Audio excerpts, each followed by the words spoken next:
What's good, Canucks fans? I think now's a perfect time to take an updated look at the Canucks playoff chances. I'm Canuck Clay, and this is my Canucks take, all in one take. It's Clay's Canucks commentary for Tuesday, January the 4th. If you're new, here's what you should do. Hit the subscribe button now for daily Canucks insight that's positive, timely, and trustworthy. And as always, this vlog is brought to you by Perform and Transform, personal training and weight loss. Sign up now for a free 7-day trial. Use the link in my video descriptions. And by Van City Experts Real Estate Group. Contact Jason Lim and his team for all of your real estate needs. It's the first time that I've been vlogging from my car in this particular spot near my office in almost 3 weeks now. I had 2 weeks off of work, and even then I was doing vlogs from different places. So back to my familiar confines in my familiar location. And that's enough about that. More importantly, thank you for the wonderful feedback to my chat with the amazing young woman, Nadia Popovich, the young woman who saved Red Hamilton's life by pointing out the cancerous mole. We know all about the story. It's been all over the news for the past 3 days, but I was so blessed to be able to interview her for my own channel, and we've become fast friends ever since, exchanging multiple messages throughout the day. And she's a wonderful person. What you saw on my Zoom interview is exactly what she's like, I presume in real life, at least in all my dealings with her. So if you somehow haven't watched that interview yet, I invite you to do so. It's 49 minutes, but it's fast, and you get to hear the remarkable story from her own mouth, in her own words. It was pretty, it was a life-changing even conversation for me. And I think I'll be forever blessed by learning her story, by getting to know her and having that chat with her. Speaking of chat, I want to chat about the Vancouver Canucks. They do not play again until Saturday, January the 8th. If everything goes well, they will be hosting the Ottawa Senators. They have one game postponed, one more game, so that brings a total of 6 games postponed this season. 5 before Christmas, that led to that 12-day break. Then they have tomorrow night's game against the New York Islanders. That has been postponed, not rescheduled yet. None of the 6 games have been rescheduled yet. I'm sure we'll hear about that soon. So now they have another week off. Well, not off. You know what I mean. They are practicing, but a week between games and getting ready to host the Ottawa Senators on Saturday night. A team that they should beat. So it should bring Bruce Boudreau's record to 9 wins and 10 losses. He's right now at he's 8-0-1. That's amazing. So Boudreau's 8-0-1. You put in the other 3 games, the 2 wins and the 1 loss prior to Green and Benning getting fired. So the Canucks are 10-1-1 in their last 12, 8-0-1 under Bruce Boudreau, the 9 games under Boudreau. So where does that put them in the standings? Well, that puts them at 35 points in 34 games. So they are technically over 500 now, which is awesome.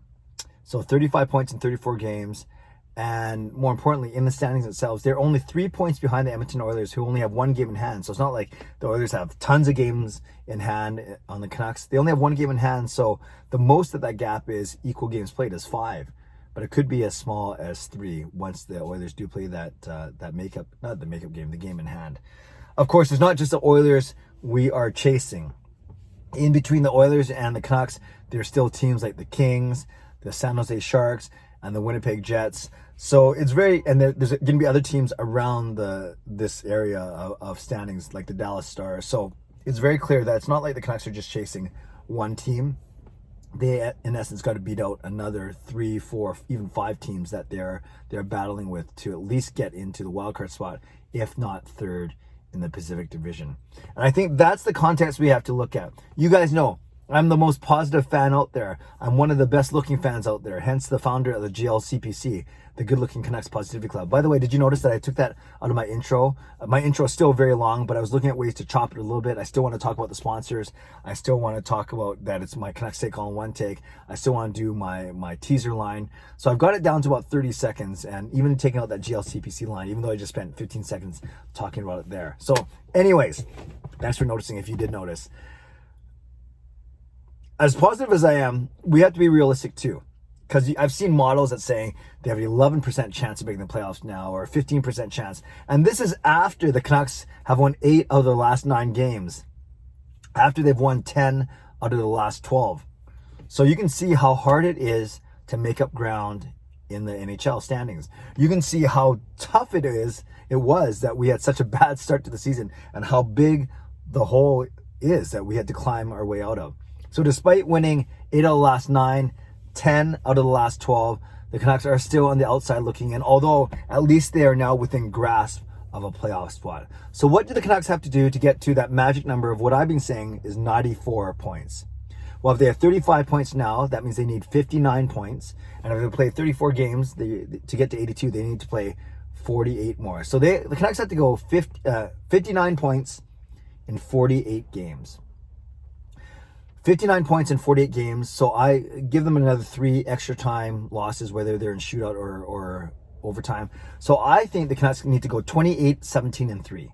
28, 17, and 3 gets you 59 points in your remaining 48 games. And that is a 101 point pace over 82 game season. Now the Canucks have had a few 100-point seasons, not a lot, especially not recently. So that tells you the tall ask, but at least it's not 110 or 112 point pace that it was back in December. So just think, the Canucks have made up so many points, and so in one way, especially on the Oilers, when you see how bad they've been playing, yet, and they made up some ground, but they still have more ground to make up. So they still have to play at a 100-point pace. They still have to go 28, 17, and 3, so 8 games over 500 for the, actually technically 11 games over 500 because you don't count the extra time losses. So the Canucks have to go 11 games over 500 for the remaining 48 games of the season. However, they've gone 8 games over 500 in the past 9 games.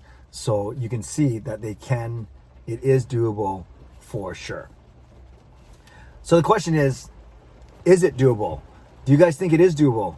Can the Canucks, well, it's starting to snow now. It's kind of nice, but, well, unexpected. So do you think the Canucks can go 28, 17, and 3? Can the Canucks go 11 games over 500 for the remaining way? If you look at the recent flow of play, you say, of course they can. They've just gone 8 games over 500 in the past 9 games. Yeah, I agree with you, but I think you'd also agree with me that a lot of the opponents haven't been that tough. Seattle and Anaheim, although Anaheim's ahead of us in the standings. LA, that's the game we lost. But there's been Winnipeg. There's been some other wins in there as well. We're about to embark on a road trip after we host Ottawa on Saturday that includes 4 of the top 6 teams in the league: Washington, Carolina, Florida, and Tampa. So it's not going to be easy. But I much prefer the Canucks' chances now on January 4th than I did back on December 4th. December 5th was that fateful game against Pittsburgh, and then everyone got fired on December 6th. So it's basically, by the time the Canucks play again, it'll be exactly a month since they made all the changes, and you can see how much progress they've made in the standings. So nothing earth-shattering here, you guys, nothing new, but I did want to get your take. When you hear 28, 17, and 3, 59 points in 48 games, for you, do you think that is realistic, given A, how well the Canucks have been playing, but B, how their schedule is going to toughen up coming up, and how they do have to pass 3 or 4 teams, not just one. Lastly, the Canucks practice today, and with Besser, Dickinson, Dowling, and DiGiuseppe all out. Apparently they took a private flight back to Vancouver, so now they're quarantining at home before they can play again. We'll see if they can play before Ottawa. My guess is no, but then they can go on the road trip. So the Canucks added Sheldon Rempel, the leading scorer of the Abbotsford Canucks, onto their taxi squad, and therefore he was at practice today. So Bruce Boudreau went with the lines that he ended off the Seattle game with, and that's a new PVG line of Pettersson, Pearson, Garland. Then you had Horvat with the 2 young guys. Miller with the 2 young guys. Miller, Podkolzin, and Hoglander. Horvat with the 2 gritty guys in Mott and Highmore. And then a 4th line of Rempel and Chason flanking Lamico. On the blue line, same old Oyel and Myers, Hughes with Shen, and then Pullman, Hunt, and Burrows all taking turns on that 3rd pairing. And of course, Demko and Halak. So we'll see if that's the way the Canucks continue to practice this week up until their game against Ottawa. So Canucks fans, let me know what you think of the Canucks playoff chances now. We haven't done a video like this in about a week and a half or 2 weeks. So 59 points in 48 games. Is that doable in your eyes? Leave a comment below. I love to redirect and reply as best as I can. Shout out to my legends, legendary Lucas Gates, legendary Justin Credible, and legendary Andrew Chang. Hall of Fame, no, Hero members, Nucks fan number 29 and Carol Bovenlander, and Hall of Fame members Jens95, Sim Alexander, Chris Seifert, Adam Bloomfield, Shannon Hollingworth, and HSM Fangirl Gaming. Thanks for your support as always, and thanks to the support of all members of all levels. You are listed in my video descriptions. If you want to become a member of the CCC Crew, press the join button underneath this or in my videos on the memberships tab on my YouTube channel. Subscribe if you like to, like this video if you like to, become a member or upgrade if you like to, and leave a comment down below if you like to. How are you feeling right now, Canucks fans? Can the Canucks go 28-17-3 or something equivalent over their final 48 games? Let me know in the comments below. Stay safe, stay healthy, stay dry, stay warm, all those things. Take care of yourselves and take care of each other. Have a great day. God bless, and go Canucks go.